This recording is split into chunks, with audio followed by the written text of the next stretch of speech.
Hi. I'm sorry to just... I was in the neighborhood, and suddenly I said, oh, this is where Tommy lives. So I hope I'm not interrupting. No, not at all. Dion, this is Pilar. Hey, how you doing? We're in a grief group together. Nice. You have that in common. So, I was wondering about those, wine ideas. Oh, right. Yeah, of course. Yeah, I just got to, Oh, wait. No, sorry. Shoot, I gotta go pick up my son from school. So... Tommy, are you kidding me? But come on, dude. Chill. Stay here. I'll go pick him up. No, what are you talking about? Yeah, no, I'll go get him. Sure. Yeah, I'll go. Dion. Go. Right. And I'll get my jacket. Thanks.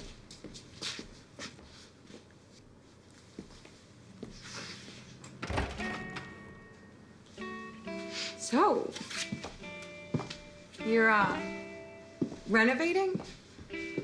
Well, we're getting ready to. We're turning this place into a restaurant. A restaurant? Here? Yes, here in the Bronx. That's so... valiente. Thank you. Thanks, everybody. No one plays disheveled like David Schwimmer. He is kind of perfect at it. What was it like for you to get this gig working with David Schwimmer at AMC? It was, wait, I have a popcorn. And there, okay. Take a minute. She has a popcorn. Schwimmy, I call him Schwimmy. He's call him amazing. Schwimmy? Yes, we're that close now. Is that his nickname that he came up with? He's like, don't worry, just call me Schwimmy? Or did you start calling him that and it took him some time to warm up to it? No, I'm a weirdo. I come up with names for people. I had one of the guys that did set production, I called him Oyster. I don't know why. It kind of just happened, so I just called him Oyster the rest of the shoot. And he never questioned it? No, he was like, is it because I'm the pearl in a sea of clams or something like that? And I was like, yes, that's completely why. It's like, I know his name, by the way. His name is Jeff Mercetti. Shout out to him. He was amazing. But yes, sure. Schwimmy was, he was awesome. I mean, obviously his name is David Schwimmer, as we all know. And he's like a very amazing actor. And he certainly has a presence when he comes into set. And I'm kind of a goofball. I'm kind of like I need to mess around and have fun on set. So I was like, hey, yo, Schwimmy. And he goes, hi. And I'm like, no, but we're going to be buddies here. I mean, most of my scenes are with him. So I figured that was kind of a good way to crack. That was your introduction to him? Mm-hmm. It was like, essentially, your introduction was your cast, he's already cast. You show up to set to shoot, and you're like, what's up, Schwimmy? Trying to like, hey, what's up, Schwimmy? It didn't go off so well. But then he got used to it, and he was fine. I like that you kept it up. Yeah. That you didn't back down No. from Schwimmy. If I had called someone like David Schwimmer Schwimmy, and he gave me a look like, I would have been like, oh, you're absolutely right, I'm sorry. We'll stick to Mr. Schwimmer. Yeah, no, I don't. Once I go there, like if I'm gonna go that deep, and I just gotta commit. I'm a good actress that way. Well, if you're gonna perform with this person too, if you're gonna be doing creating pretend moments with them day in and day out, I'm sure you're gonna want some sort of vibe where you can joke around and goof off like that. Completely. Yeah. So how did you... I should come up with a name for you, I just realized. Please. What about Ricardo? Ricagon. Oh, I've had that. I love that. Ricagon. No, Ricagon is like, no, I can't even say that in English. What was the second one? Ricadon? Ricagon. What's that? It has to do with digestion. Did you I think it's because I keep thinking of the popcorn I just ate. Did you just call me a fart? Like, what did you call me? I promise. I'm sorry. No, it's okay. I'm clearly not good at this. Okay. It's not the first time. It's not the first time I've been called a fart before, but it's the first time I've been called it in Spanish. So that's nice. You can tell now I'm a little bit weird. We'll stick with Ricardo. Okay. Yeah, my mother used to call me Ricky Ricardo all the time when I was that's a good one. That's a good one. Anyway, so with this show, Feed the Beast, how did you get this role? Did you audition for this part? I did. Or was the creator of the show like a big Green Inferno Knock Knock fan? That would be a rare thing. I don't know that there's a lot yet, no. I auditioned. It's actually a really great story, or I think it's good. It was, I think, December of 2015, and I do Christmaka, you guys. Best holiday ever. Christmas and Hanukkah together. You can't beat that. Like 3 weeks of presents. I mean, amazing. So I was like getting everything ready. I was ready to also go back home to Chile for the holidays because I celebrated back down in Chile. I'm Chilean. And I remember getting this audition request from my team going, hey, will you send in a self-tape? And I read the character description and it says, quirky, weird, 40-year-old woman. And I'm like, guys, do we know that I was born in 1989 and that playing a 40-year-old is kind of a far reach? Like, I know we really want to get me a job, but isn't this a little bit too much? So whatever, they're like, I'm yeah, trying but to celebrate Christmaka right now. Like, you want me to do this? I was like, why are we doing this? And I was like, okay. They're like, it's a great project. It's a good role. It's Latin. Go in, do it. Who cares? Just do it. I did a self-tape, I sent it in, and I went to Chile to have my holidays and everything. And then we went to Punta del Este, Uruguay, with the family to celebrate New Year's, and I'm partying it up, you guys. You have to go there. It's amazing. And completely forgot about this. And I get a call. I'm in Punta del Este, remember? I'm partying it up, and like my team calls me, hey, so you're still in the run for the show called Broke, because back then it was called Broke. And I'm like, what show? And they're like, Broke, AMC. I'm like, oh, okay, great. What does that mean? Nothing. We'll let you know if you're still, whatever. The next day, they call me and they go, Lorenza, you need to get on a flight and a plane tomorrow. They want to test you. Oh, wow. And I'm like, wait, what? that means I didn't have my passport, so I had to go from Punta del Este back to Santiago, get my passport, fly to LA. I flew on a Sunday, missed my flight. It was Delta, and I fell asleep in Atlanta. Missed my flight, reconnected with my Atlanta friends. I lived in Atlanta when I was 12 for 3 years. So I reconnected with them. It was a very special journey. Finally got to LA, slept like 3 hours, made it to the test. There were 4 other girls that day. Beautiful Latin women, all very different ages, way older than me. So I was like, oh, I'm the option they're bringing in to have like, I don't know, a weirdo, like an extra, like a variety or whatever. They were all a little bit older than you? I mean, I don't want to say that now. What if they watch this? I just imagine you walking in and then being like, oh, fuck this. No, I was like, okay, there's no way I'm gonna get it, but I'm already in LA. It's pilot season. I might as well start again this whole journey and like just try to book a job because I hadn't worked in a while, by the way, you guys. I was kind of ready to give up, and because you get there very often when you're this dramatic. And what would you have done? We'll continue the story, but what would you have done if you gave up? Oh no, I'm gonna get there. I will. Okay. I will. So I go in. I do the audition. I go in a room. These rooms are usually awful because it's so nerve-wracking. It's 20 executives from both the network and the studio, and they're all analyzing you. You kind of feel like a lab rat, and it's just like awful. It's so hard to do a good job. And I was like, I think I so didn't care because I wasn't going to get it that I came in with a very, nice, whatever attitude. Like, if you guys like it, awesome. And if you don't, great too. And I left. I called my team and I was like, yo, I felt like a lab rat. I don't know what that means, whatever. And they were very nervous because they thought that meant I actually, did not do a good job. And I get home and I'm just destroyed from the jet lag, from missing my flight, from having been in Chile, all the flying or whatever. And I'm like, I tell my husband, I'm like, I think I'm done. I can't do this anymore. Like, I just can't, go through this whole process of going through all these auditions and steps and not getting anything. Like, I don't think I can withstand it anymore. And he was about to answer, and then my phone rings. And I answer, and usually it's like, you're like so nervous because it's gonna be a no when they call you that fast. And I hadn't gotten a yes that quickly. And I answer, and they go, Lorenza, you booked the part, you're going to New York. And I literally bawled. Thank you. I actually have a video. Eli, my husband is so creepy and good at like grabbing the perfect moments on like video. He Snapchatted the moment I got the part. And I'm like bawling, looking disgusting, like literally snot all over. It's a very cathartic moment. And I had to pack my bags and move to New York. I feel for him in that moment where you were about to say like, I'm gonna give up because you get the part and I was like, oh my God, I don't have to have that conversation now.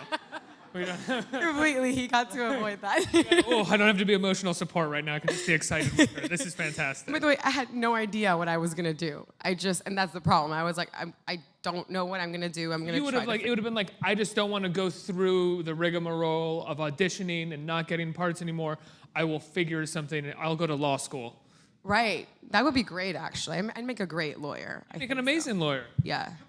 You'll probably play a lawyer at some point in I your life. have, by the way. Have you played a lawyer? Yes. Lena, I forget her last name. It was for a pilot. It was for an NBC pilot called I Am Victor with John Stamos. It never got picked up, but it was a great time. And I played a lawyer. It's amazing to hear about a pilot with John Stamos. Not just him that doesn't get picked up. Like the idea, when people think of pilots and pilot season, I don't think they think of shows with massive stars that are going to the biggest networks. Like John Stamos is just a name brand at this point, and they'll still look at one episode of a show he's doing and be like, sorry, not for us right now. Doesn't fit into the schedule. Yeah, no, it's a tricky time. I mean, especially in network TV because there's so many different opinions, and they don't really give shows a chance to find themselves. You know, it's like if by episode 3 you're not hot, they're gonna drop you down, and that's even if you get past the whole pilot era of it, right? Because there are so many pilots being made and so many pilots that get shut down and TV shows that start up and then they get lost. It's pretty insane. It's massive what's happening with TV right now. So this show is pretty much like an exploration of the foodie world and restaurants in many ways. Are you a foodie? Do you like fancy restaurants, fancy foods? Massive. I mean, it doesn't have to be fancy, but I Doesn't love have to be eating. fancy. Yeah. I'm the kind of woman that's really happy with. I wanted to specify that. If you Damn right, woman. woman, if you give me a good plate of cheese and wine and dark chocolate, I'm like in love. I'm done. I love food. I grew up in a culture where it's all about getting together and stuffing your face and drinking a bunch of wine. Chile is a very big producer of wines. We export a lot of Chilean wine. And so I grew up in that. That's the world I know. You break up, you eat. You book a job, you eat. You wake up, you eat. You go to sleep, you eat. You wake up thinking about what you're gonna eat next. That's me. Like I'm constantly thinking about food. Me too. Thinking about food right now. No, sorry. Me too. I just had some popcorn. I know I keep saying that. But What's it your was really favorite good. cheese? Uy, manchego or Manchego, really? or crap. Manchego's a safe bet. Like, if you Manchego's put a really Manchego safe one. on the Pecorino, table- I love pecorino. I love Pecorino's Italian amazing. cheeses, but Yeah. I do love food and I love enjoying it. I'm a very indulgent person. Like there's something about like food that I just can't. Yeah. Food and wine. And that's one thing I was telling you in the green room is when I watched this show, I just want to go drink wine. David Schwimmer, is always holding a glass of red wine in the show, and it's always looks like really good wine. I'm sure it's all prop wine, but they do a good job of coloring it to look like nice Oh wine. no, there was a whole thing about prop wine. So the prop department did an excellent job, which, you usually I think you use cranberry juice to fake wine. But if you're doing a show that is about sommeliers and the whole restaurant world, and we don't want all these foodie guys watching and going, that's fake. So we actually would stop, pour a amazing bottle of wine into a glass and pretend that I was drinking it. And like I had it right there and I could smell it. I was like, it's right there.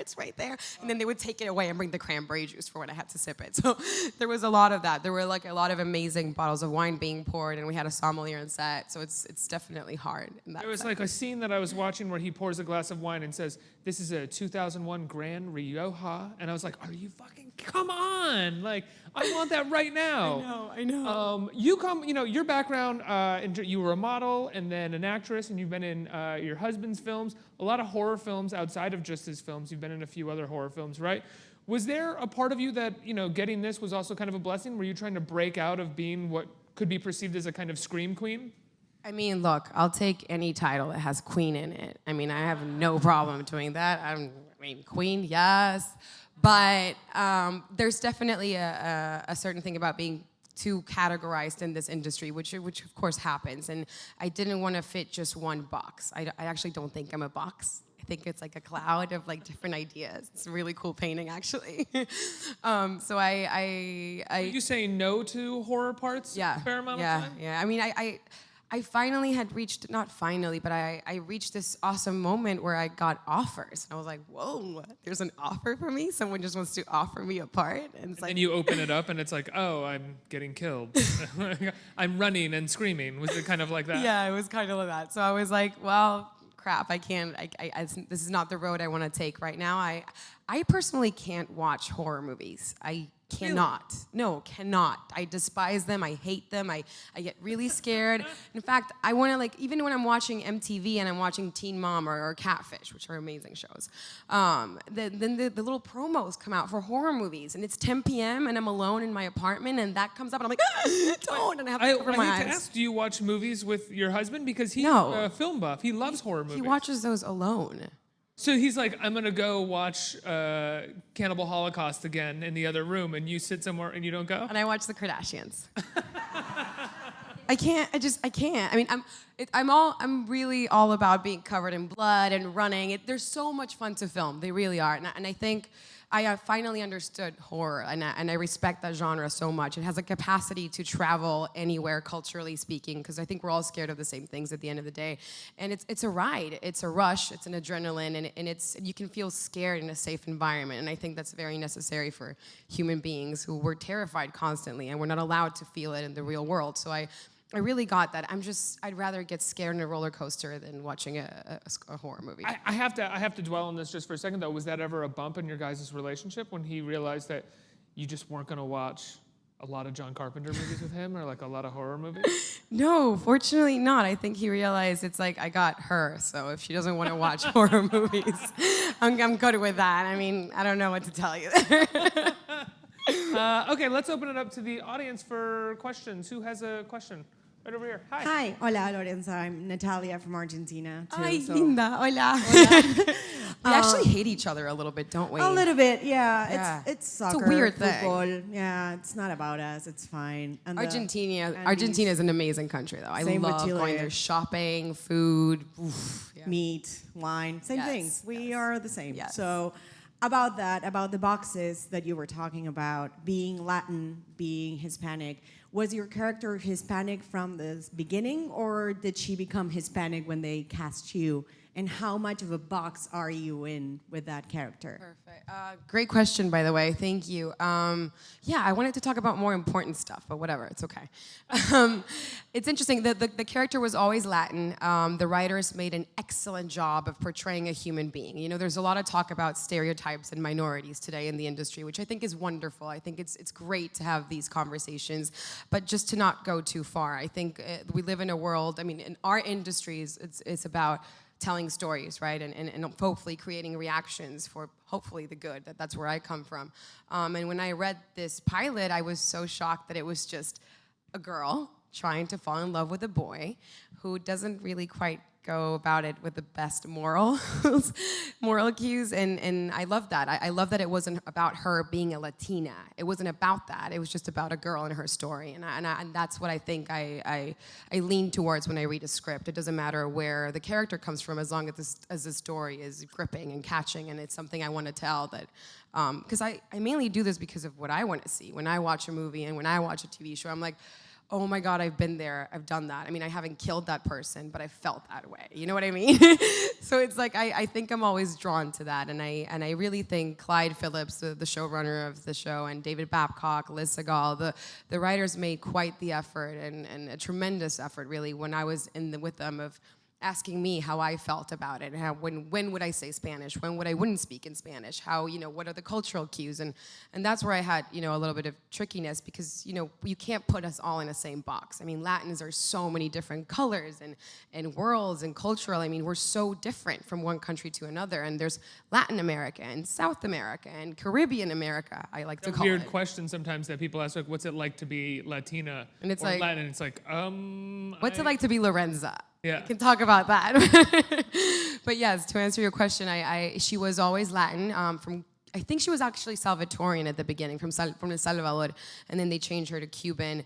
And I hope Cubans aren't going to hate me. I made the best effort to make a good Cuban accent, but it's a hard one. It's a really hard one. What's hard about the Cuban accent? It's a little bit like singy song, and I don't want to mock it because there's people that from the Havana that speak a certain way, people outside Havana speak a different way. So it's very particular to where you're from. So I pulled the card. She was born in America, so she has a more of a neutral Cuban accent. Yeah. It's my excuse. Next question. Hey, Lorenza, thanks for coming. So with the show focusing on the food scene in New York, were there any favorite places that you liked, that you visited in New York City that you enjoyed? That was like a huge challenge because, again, I love food, and I kind of took this job a little bit as a vacation too much. I was like, whoa, we're in New York. Let's go out, have drinks. This city's very intense. It's like a horny single city. Like if you're single, you're horny and you're drinking. Like that's what you're doing in the city. I am married, so I kind of couldn't half of it. But yeah, I was like, whoa, at some point I need to like cut it out because I can't, at a certain point this is not gonna work out. I'm just gonna live in restaurants. I love the New York dining scene. I mean, what more fun than be walking at, 10 p.m. and finding a little cute restaurant in the East Village, for example, or in the West Village, and you just walk in and you just have a whole surprise of cultural, We actually shot in Astoria, Queens, at Kaufman Studios, and what a world of cuisine down there, especially Latins and Greek. Oh my God, such good stuff. It's a really undervalued neighborhood in terms of right. of And cuisine I out there. had, and we shot, by the way, all around there. We did because the show takes place in the Bronx, and it really touches the tricky, I guess, conversation of the boroughs, and doesn't need to be gentrified for it to become like a more hot community. And I had a blast in the story. I mean, we would go out after set, and it was a really fun place. And Schwimmy go out with you guys? Schwimmy hang out at all? no, Shwimi stayed back. She was a good, responsible actor. I'm not in that category. But yes, I've been exploring a lot of restaurants. There's a bunch in Soho that I love. There's the Little Prince, Supper in the East Village I really liked. For brunch, I'm a brunch. Okay, I'm glad I skipped that word. That was a curse word. I don't know if I'm allowed to curse. curse. Oh, I'm a brunch whore. I That's love not really brunch. a curse word either. Is it That, right? No, whore It's is like not. whore is like Okay, totally. I'm a brunch slut. Is that better? No, that's good too. That's Okay. okay. Neither of those are curse words. There's all these Australian spots. Like, what is up with that? Like Blue Stone Lane Collective Cafe. I don't know if you guys have been. Two Hands in Soho. The Butcher's Daughter, which is a little too LA. It's a little too vegetarian green juice, but it's still nice. Seamless.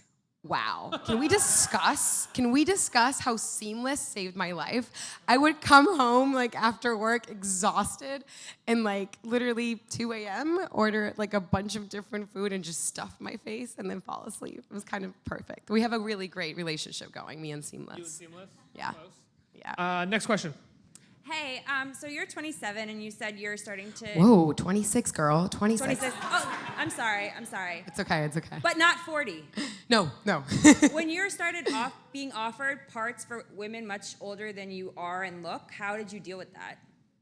It's interesting. Again, I think there's such a tricky thing about, I don't know if it's stereotypes, but the whole age gap thing. I as I've grown older and not so much more mature, I have been attracted to more meatier parts. And it just so happens that the parts that I've encountered and that I have been able to read, the meatier parts are written for older women. And it just kind of happens mostly then when you're 17 and 18 and you're still 25 and you're still playing 18-year-olds that just are not where you're at mentally. So filling the gap to going older than filling the gap to going younger is a more interesting of a challenge and a more attractive journey to get pulled into than going younger for some reason. And I think that has to do with just, women in general and then how we mature way faster than men. And there's just more happening and more going on in our brains and minds and bodies. So I think, and for this part, it was written for a 40-year-old, but I heard that when I came in, I blew them away, and they ended up writing it as if she was 29 or in her 30s. So I've been playing that age. I hope I don't pass for 40 yet. No offense, but yeah. Yeah, easy on that question. So, That was a good one. next question. Well, I figure we're about to start a 3-day weekend full of food. So, if you could open a restaurant yourself, where would you open it, and what kind of food would you serve? Could it be like Seamless, but like you go there? Like I wish. Here's the thing. So I Could go, it be like seamless, but you go there, okay, really I go bad. there and I order seamless. So it's all about decor and atmosphere, and I order seamless from other restaurants to Oh be my delivered God, to the place we that I gotta like go. We hanging out. have it. That's this it. is our next thing. It's- Okay, so you go to a space, right? That's like Essentially super a- chic. That look no, not too stuffy though. I hate It's stuffy essentially restaurants. a rec room. You go to like a community room where you show up and it's really chic, like these walls and like or exposed brick and like something that just you look at it and it's farm to table, whatever that means. But you get there and you can order from wherever you want. That would be amazing. That's a pretty good one. No one has come up with that yet. That's my future idea. So you could be in what looks like the most beautiful dining establishment in New York, but eating Chipotle. That's essentially it. I think it's time to wrap it up. When does the show premiere? Okay, so AMC's new show, Feed the Beast, comes out June 5th, right after Preacher. Yes, we're helping them out. I think they need the audiences. I think AMC, Absolutely. I've seen the thought about show. that. It's really fun to watch. Thank you so much for being here. Thanks Thank for talking you to me. for having me.